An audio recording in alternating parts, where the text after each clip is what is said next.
Welcome, ladies and gentlemen, across all platforms to Menji Speaks. Menji Speaks. Nani?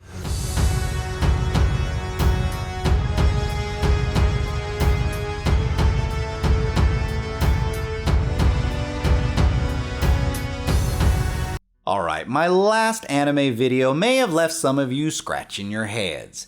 Why would I make a video called Anime Sucks while also promising to do an entire month's worth of videos dedicated to anime? And we all saw how well that worked out. Well, that video was more of my thoughts on the current state of anime. I do still actually have a lot of fondness, honestly nostalgia, for the shows that I grew up on. And quite frankly, this video in particular has been a long time coming. Oh, it's time, my friends. Time to reminisce about my high school sweetheart, the one who started it all and I will never forget. But for that, we must once again go back.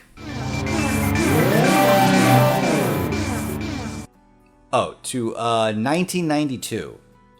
At this time, I received a VHS tape that would, incidentally, completely change my life forever. The tape contained 8 episodes of the most oddly named cartoon I'd ever heard of. Bubblegum Crisis. Full disclosure, this wasn't actually my first dive into anime. Well, real anime anyways. That distinction goes to Project A-ko, which I'll definitely have to make a video about someday in the future. But Bubblegum Crisis is the one that put me over the edge and fundamentally changed who I was. I mean, if it wasn't for this show, I most likely would have never joined the military, pursued animation as a career, learned Japanese, let alone traveled there, which means that I most likely would have never been married or have mini Menjis. So allow me to explain to you what makes Bubblegum Crisis such an impactful piece of art. Now, full disclosure, there is absolutely no bubblegum anywhere within this show. I don't even think anyone chews bubblegum once throughout the series. There are plenty of crises, though. Crises? Bubblegum Crisis takes place in the far-off future of 2032 in Mega Tokyo. While not pivotal to the story, like many dystopian future anime of the time, this Tokyo was completely transformed by a cataclysmic event. Usually it's a nuclear explosion, but here Tokyo was split in half by a huge earthquake. Again, not super important, but the catastrophe did allow for the rise of a corrupt megacorporation named Genom. That's Genom, not Genom. Genom made its billions off the creation of ridiculously strong and honestly kind of creepy androids named Boomers. While originally created to help society and assist with the reconstruction of Mega Tokyo by idealistic scientist Dr. Stingray, yes, you heard that right, Boomers were now being used for crimes and terrorism, often perpetrated by Genom themselves to further increase their grip on the world. I mean, look at these things! You're honestly gonna tell me that these were intended for anything but crimes? Society is at a bit of a standstill as they've grown both dependent and resentful towards these things. Yeah! Gross. I mean, seriously, how do you even fit all that metal in there? To combat the rise of boomer-related crimes, the government has installed a new police force, an advanced police force, if you will, an AD police force. Despite their advancedness, however, they're still unable to quell the rise of boomer-related incidents. Luckily, a band of mysterious power-suited heroines have arrived in town to counter the boomer threat, known only as the Night Sabers. Night Sabers, Sanjo! Pris Asagiri, the popular lead singer of a local rock band, all-around tough girl, and also kind of the de facto main character. Lina Yamazaki, fitness instructor, acrobatic fighter, and nagging older sister to the rest of the group. Nene Romanova, the cute hacker and AD police officer. And Celia Stingray, leader, robotics expert, lingerie shop owner, and orphan daughter of the murdered Dr. Stingray. Or is it Stinglay? I'm not sure. Together they fight for peace, justice, or sometimes the highest bitter. Whew. And that's just all the backstory you would typically get if this was episode 1 of a Western cartoon. However, a lot of what I just explained is information that gets brought to light as the series progresses. But episode 1 just kind of drops you right into the middle of the story. And that was really the first striking thing that stood out to me about Bubblegum Crisis when I initially saw it. At the tender age of 12, I had never really seen a show about superheroes, and let's face it, the Nightsabers are superheroes that didn't spend the first episode beating you over the head with an origin story. There actually is no origin story here at all. Not even a nice and lengthy explanation like the one I just gave you. The backstory gets pieced together as the series progresses. However, everything that you need to know about the style and the substance of the show is brilliantly put before the audience in the first few minutes. Mega Tokyo is a dark, dangerous, dirty, but Mo, the dank! and often horrifically violent city where boomers are running around causing mass destruction. A bleak outlook compared to the real modern-day Tokyo. But the visuals and designs are so well conceived that it seems like a real place that you could go visit one day. That is, if you enjoy dystopias. On top of this sequence is juxtaposed with a performance by Pris and her band, the Replicants, of Konya wa Hurricane, or Hurricane Tonight, the theme song of episode 1.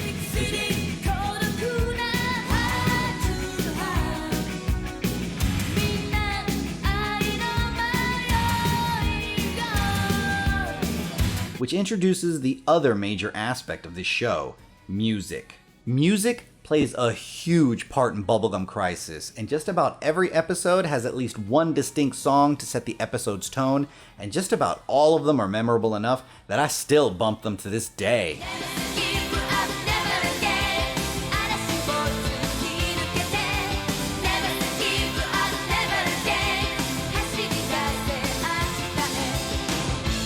Heck, one episode's entire premise centers around a major pop star's vendetta for revenge.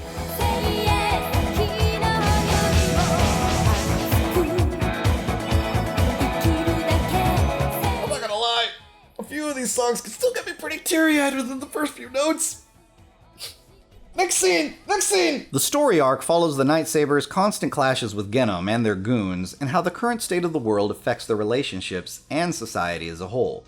Like I said, within the first few minutes, you get a sense of all of this, and are introduced to most of the major players in the show as well.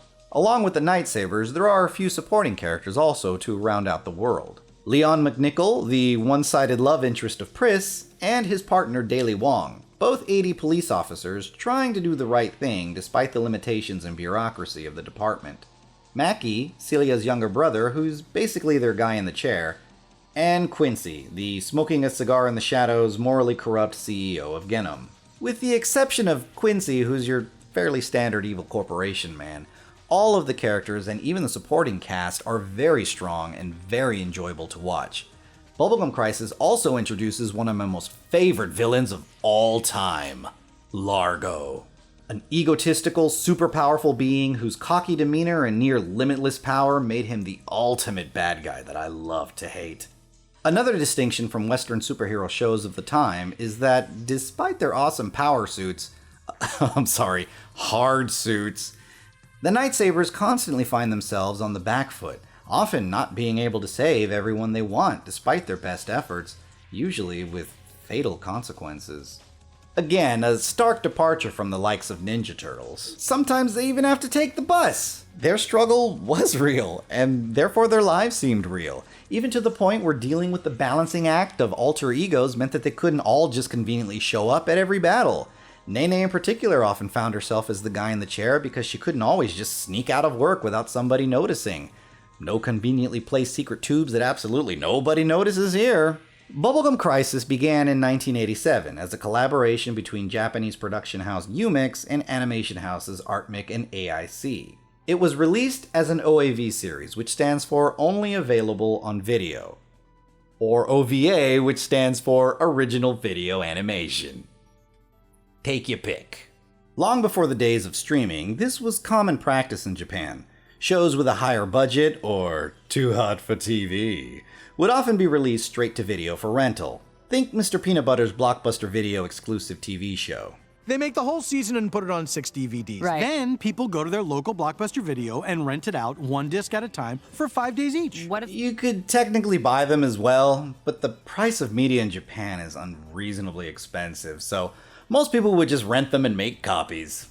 So as an OAV, Bubblegum Crisis was released episodically from 1987 to 1991, and as the series progressed, you can definitely see an evolution in the style and quality.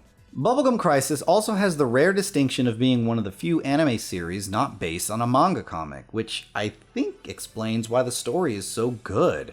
They were able to give their full attention to telling a great story without having to worry about meeting an episode quota with the dreaded filler episodes. This meant that every episode could also have more time dedicated to its development, making each one seem like their own small movies. The series as a whole has a very cinematic feel to it compared to most anime. Things, however, did not go quite so rosy during production, and therefore what was supposed to be a 13-episode arc got whittled down to 8, unfortunately. And because of this, there are a few plot threads that don't get definitively cleared up, and the series strangely ends on an episode that doesn't involve any of the major villains. Let me break down the episodes for you to show you what I mean, without spoiling anything, of course.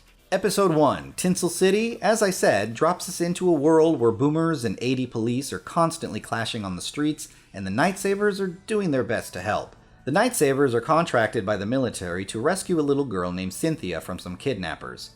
Obviously, the military doesn't normally concern themselves with kidnapping, so something's afoot and things are far more sinister than they seem, and Pris ends up getting in over her head.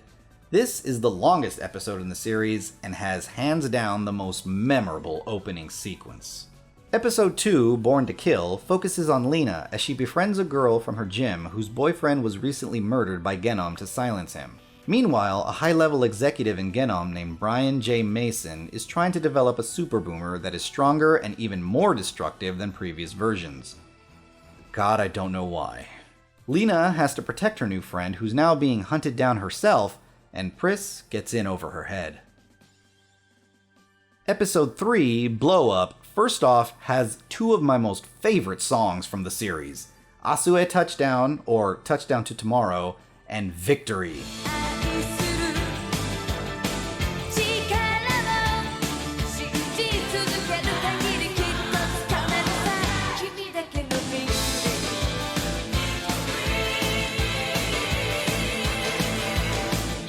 Pris gets in over her head as a neighbor boy and his mother are being evicted from their apartment building by Genom to make way for another facility. I mean, they didn't even give the tenants time to move their stuff out. This latest heinous act hits Pris literally close to home, and coupled with the fallout from episode 2, the Night Sabers decide to launch a full-on assault on Genom HQ, leading to a rooftop showdown with Brian J. Mason himself. Episode 4, Revenge Road.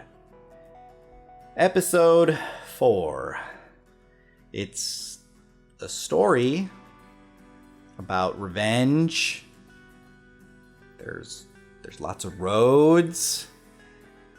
It's about a car. It's about a freaking car. You could probably skip this one and not miss anything. You know, as much as I praise this show, this episode is definitely the most boring and has almost nothing to do with the main story. At most, it introduces Professor Raven, Doctor, whatever, who's kinda like the girl's Lucius Fox. Pris also probably gets in over her head. I don't really remember. In the original planned 13 episodes, this was probably meant to break up the pacing of the story arc, and there were probably others like it. But with what we ended up with, this episode just feels super out of place. Episode 5, Moonlight Rambler, starts off as some time has passed. I honestly think that the whole point of episode 4 was just to show that Genom had quieted down since the assault on its HQ, and the dust had started to settle. This episode even starts off as far from Mega Tokyo as possible just to show that point. A group of unknown girls desperately try to escape from a heavily guarded facility on the moon, and crash land back on Earth. Meanwhile, the gang are all in a tiff over Pris's mysterious new friend Sylvie, a sinister new player appears, my boy Largo, and there are reports of a possible vampire stalking the city at night. Yeah, this story's pretty packed, and definitely back to form. And of course, Pris gets in over her head. So does Leon. In episode 6, Red Eyes, the maniacal Largo decides to take control of Genom in order to obtain a super weapon. In a show of power, he destroys many Genom facilities around the world in a blink of an eye. Apparently in Australia, people carry koalas on their shoulders because, you know, Australia. To keep the Night Sabers distracted, he's also dispatched imposter Night Sabers to sully their good name.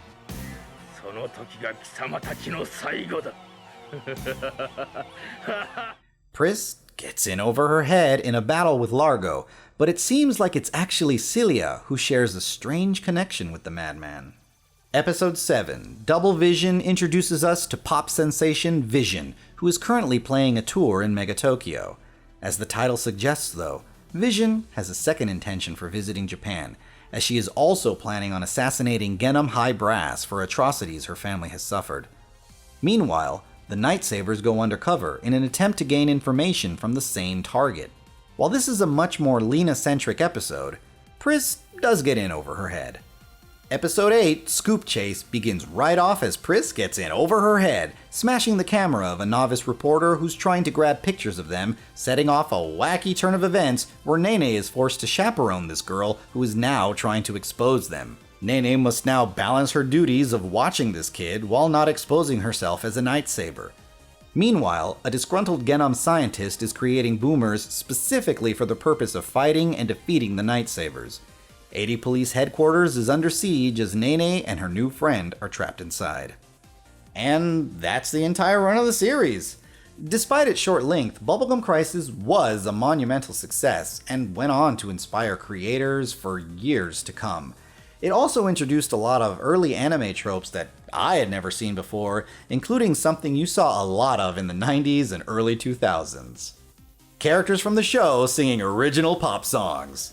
Now, like I said, one of BGC's strongest aspects is its music, and while many of those songs were meant to be sung by Pris and the Replicants, some were actually sung by the Night Sabers voice actors themselves. This was such an important aspect to the show that there were even live concerts of the music, which you can find on this box set here called Hurricane Live 2032 and 2033.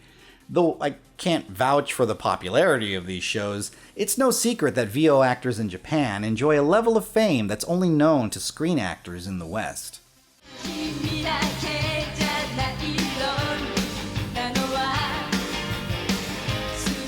Wait a minute, isn't there 4 of them? Where's the 4th one? Oh, okay, there she is.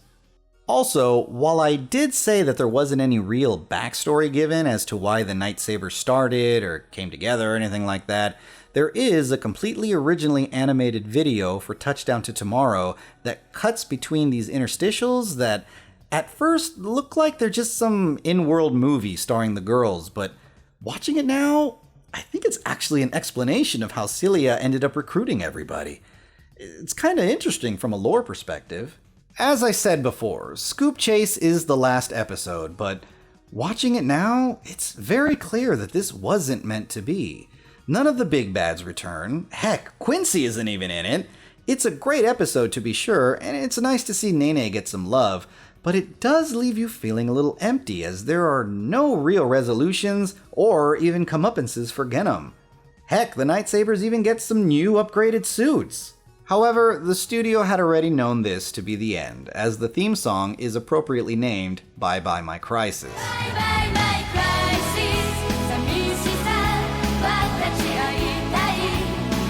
Clearly bittersweet for the creative team behind it, who I can only imagine left it open-ended with the hopes of getting past their differences in the future and completing the series.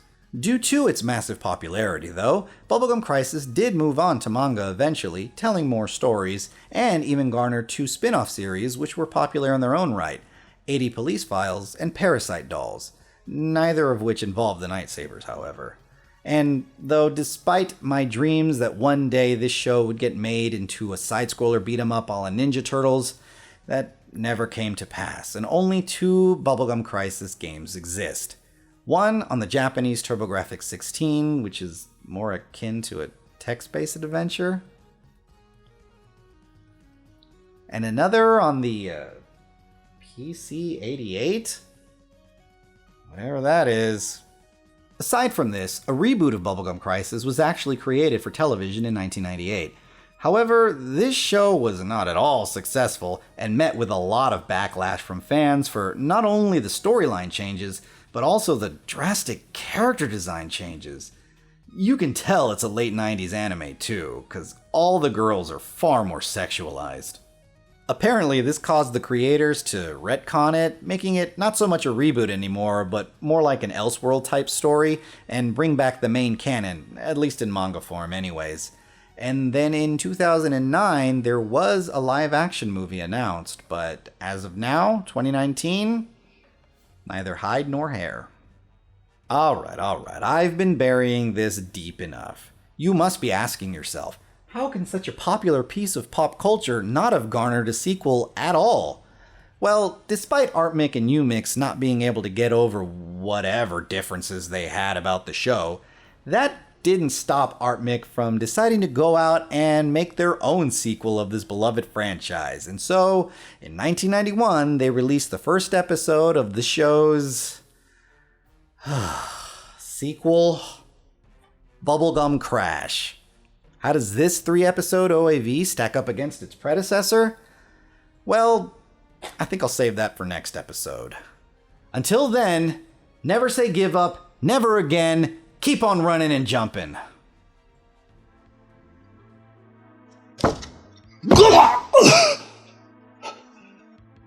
お前は誰だ？